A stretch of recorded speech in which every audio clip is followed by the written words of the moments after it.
क्या भारत में मीम और पॉलिटिकल वीपन बन चुके हैं? क्या मजाकिया पार्टियां भी सरकार और सोशल मीडिया को कंपनी को परेशान कर रही है?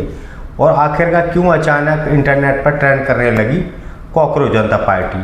और कुछ इसे लोकतंत्र की आवाज़ बता रहे हैं, तो कुछ लोग कह रहे हैं सिर्फ ये अटेंशन पाने का एक तरीका है। लेकिन सच क्या है? आज की इस वीडियो हम पूरा सच जानेंगे। कंट्रोवर्सी जनता पार्टी आखिरकार क्या है, या इसकी शुरुआत कैसे हुई, क्या ये सस्पेंड अकाउंट क्यों हुए, क्या सरकार का दबाव था, और क्या फ्यूचर की राजनीति में मेम्स और रील ही चलेगी? तो क्या वीडियो अंत तक जरूर देखो। नमस्कार दोस्तों, मेरे चैनल स्वागत, नए हो तो सब्सक्राइब जरूर करें। अब शुरुआत होती कहाँ? शुरुआत होती है CGP। आखिर क्या है CGP को समझते हैं। सबसे पहले समझते हैं कि आखिर कॉकरोच जनता पार्टी CGP क्या है। ये कोई चुनाव आयोग में रजिस्टर है या राजनीतिक पार्टी है? नहीं, ये बल्कि एक ऐसा डिजिटल स्ट्रैटेजी है जिसने मूवमेंट पार्टी, इसे पॉलिटिकल कॉम्बिनेशन स्ट्रैटेजी अभिजीत टिपके ने शुरुआत किया है। अब सवाल आता है, क्या कॉकरोच ही क्यों रखा गया इस पार्टी का नाम? कुछ समय पहले सुप्रीम कोर्ट की एक सुनवाई के दौरान सिस्टम में घुसपैठ और भ्रष्टाचार और डिग्री की चर्चा में हो रही थी। उसी दौरान कॉकरोच शब्द का काफ़ी वायरल हो गया। सोशल मीडिया पर लोग इसे शब्द को compression of the system failure के नाम से जाने जाने लगा। इसका इस्तेमाल शुरू से कर दिया गया और फिर वहीं से आइडिया आया कॉकरोच जनता पार्टी का, यानी ऐसी पार्टी जो सिस्टम के अंदर छिपे कॉकरोच को एक्सपोज करने की बात करे। लेकिन ध्यान खींचने वाली बात यह है कि CGP शुरुआत ही से ही स्ट्रैटेजी स्क्रीन पर आधारित थी। इसका तरीका ट्रेडिशनल और पॉलिटिकल जैसा नहीं था। ये फिर रील नहीं करती थी, ये मेम्स बनाती थी, ये भाषण नहीं देती थी, ये रील और वायरल पोस्ट पर चलाती थी। और शायद यही वजह से बहुत तेज़ी से वायरल भी हो गया। आज की राजनीति सोशल मीडिया सबसे बड़ा हथियार बन चुका है। सबसे पहले नेता टीवी पर डिबेट करते हैं, रील में फेमस हो जाते हैं और रील मेम्स और हैशटैग बनाते हैं। और CGP ने इसी स्ट्रेटजीज का इस्तेमाल किया।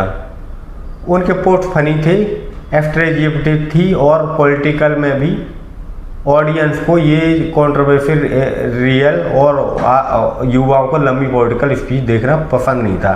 लेकिन उन्होंने शॉर्ट मीम और कॉन्टेक्ट का काउंसलर करना शुरू कर दिया और CGP ने इसी पैथोलॉजी को समझा और उन्होंने मेम्स बनाए, और जिनमें से भाषण भ्रष्टाचार और तंथा राजनीतिक पार्टियों का मजाक बनाना था, सिस्टम पर सवाल उठाने थे और जनता के फ्यूचर और हार्मोन में दिखाया गया है। कुछ ही दिनों में लाखों व्यूअर आने लगे।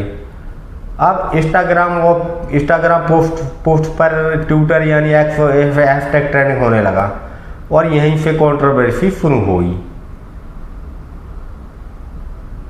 फिर अचानक यूजर ने नोटिस किया कि कुछ CGP से जुड़े अकाउंट विदाउट सस्पेंड कर दिए हैं। अब यहाँ से दो गुटों में क्लेम सामने आने लगे। पहला पक्ष कहता है कि कुछ लोगों का आरोप है कि सरकार आलोचना पसंद नहीं कर रही है और पॉलिटिकल स्ट्रैटेजी को दबाया जा रहा है और सोशल मीडिया प्लेटफॉर्म पर प्रेशर बनाया जा रहा है। तो इन लोगों ने फ्रीडम ऑफ स्पीच को मुद्दा बना दिया। उनका कहना भी आखिरकार मीम और स्ट्रैटेजी को रिमूव होने लगे हैं। तो फिर लोकतंत्र और ट्रस्ट कैसे होगा? दूसरा पक्ष कहता है कि दूसरी तरफ कुछ लोगों का मानना है कि हर स्ट्राइक हार्मलेस नहीं होता है और मीम्स और मैन्युफैक्चर भी फैला सकते हैं। सोशल मीडिया रूल पर भी यह लागू नहीं होना चाहिए। कुछ एक्सपर्ट का कहना है कि अगर प्लेटफॉर्म कई बार कॉपीराइट इंप्रीमेशन स्कैम में लीगल कॉमेंट की वजह से अकाउंट भी डिलीट हटा चुके हैं। यानी पूरा सच क्या है ऑब्वियसली अभी क्लियर नहीं हुआ है, लेकिन कंट्रोवर्सी इतनी बढ़ चुकी है कि CGP नेशनल डिवीजन बन चुकी है। पॉलिटिक्स मीम और कंट्रोवर्सी। अब सबसे यहाँ एंट्री सवाल आता है, क्या मीम सिर्फ इंटरटेनमेंट बन चुकी या फिर ये पॉलिटिकल वेपन बन चुका है? देखिए, आखिरकार सबसे पहले पॉलिटिकल कैंपेन की बात करते हैं। करोड़ों टीवी एड्स और रील पर खर्च होते हैं, लेकिन आज के ज़माने में एक मीम लाखों लोगों तक पहुंचाई जा सकती है। एक रील पब्लिक ओपिनियन बदल सकती है।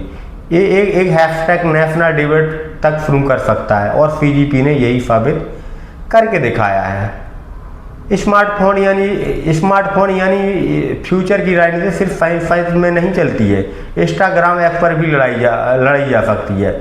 युवा ऑडियंस डिजिटल न्यूज़ से ज़्यादा मीम्स पेज देख रही है, और यही रीजन है कि पॉलिटिकल पार्टी अब भी मीम्स और टीम हायर कर रही है। अब बात करते हैं ऐसे मुद्दे की जो सोशल मीडिया कंपनियों से लेकर ट्रॉली इंडिपेंडेंट का या गवर्नमेंट और प्रेशर भी काम करती है।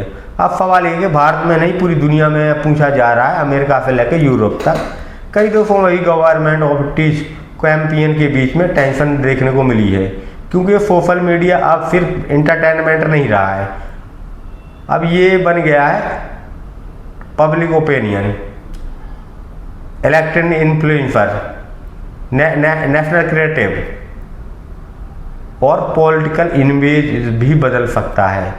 इसलिए गवर्नमेंट भी इसी सोशल मीडिया फैक्टोलॉजी से तेजी से बढ़ रही है, लेकिन ये बैलेंस बनता है और बहुत मुश्किल भी है, क्योंकि ये पार्टी के लिए सबसे फ्रीडम स्पीच भी जरूरी है, लेकिन मिशन अभी तक यहाँ ख़त्म नहीं, रुकना भी जरूरी है, क्योंकि यही डेविड सीजीपी कंट्रोवर्सी के बाद तेज हो चुकी है। अब बात करती है अब अगर एनालाइज करें तो सीजीपी और गवर्नमेंट हमें 3 बड़ी बातें सिखाती है। इंटरनेट राजनीति आज रील और मीम्स पब्लिक ओपिनियन शेप रहे हैं। स्ट्रेटजी बहुत पावरफुल है, टूल बन चुकी है, कॉमेडी और स्क्रीम मैसेज और जल्दी पहुंचाते हैं, और सोशल मीडिया और कंट्रोल से सबसे बड़ा इशू बनेगा, और आने वाले समय में सबसे बड़ी लड़ाई शायद यही होगी, कौन डिसाइड करेगा कि एक्सेप्टेबल स्पीच है किसकी, क्या हटाया जाएगा, क्या कॉकरोच जनता पार्टी सिर्फ एक मजाक बनेगी क्या, या फिर डिजिटल प्रोटेस्ट या नया तरीका अपनाएगी, या फैसला आप पर छोड़ते हैं। लेकिन एक बात साफ है, आज की राजनीति में सब चुनाव सिर्फ मैदान में नहीं लड़े जा रहे, ये स्क्रीन पर भी लड़े जा सकते हैं। अगर वीडियो अच्छा लगा तो लाइक और सब्सक्राइब जरूर करें, और चैनल को सब्सक्राइब जरूर करें। धन्यवाद। अब तो ये आने वाला वक्त ही बताएगा।